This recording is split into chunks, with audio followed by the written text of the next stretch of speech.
బానిసల్లాగా పనిచేస్తున్న విద్యుత్ కాంట్రాక్ట్ కార్మికుల్ని బానిసల్లా పనిచేస్తున్న విద్యుత్ కార్మికులందరినీ పనిచేస్తున్న విద్యుత్ కార్మికులందరినీ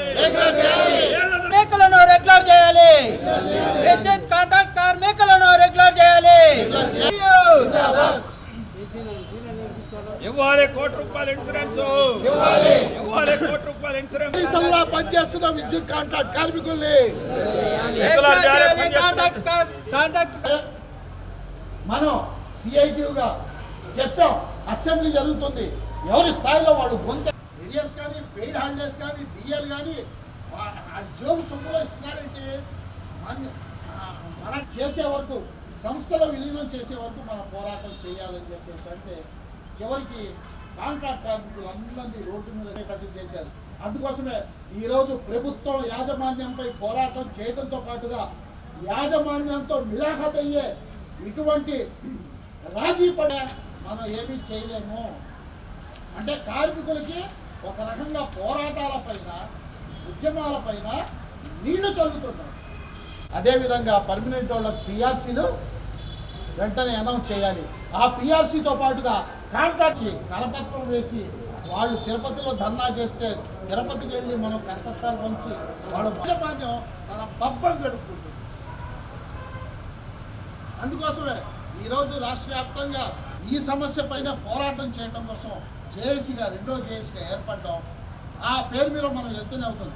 ఆగస్టు 7వ తారీఖు అని చెప్పేసి అంటే కాదు, వీళ్ళైతే బాగా పర్మనెంట్ చేయిస్తారని చెప్పేసి పట్టుకుని పోయిన సంఘాలు ఇప్పుడు వాళ్ళు వాట్సాప్లో పెడుతుంటారు. ఈరోజు రాష్ట్ర వ్యాప్తంగా విద్యుత్ కాంట్రాక్ట్ కార్మికులు 28,000 మంది పైగా పనిచేస్తున్నారు.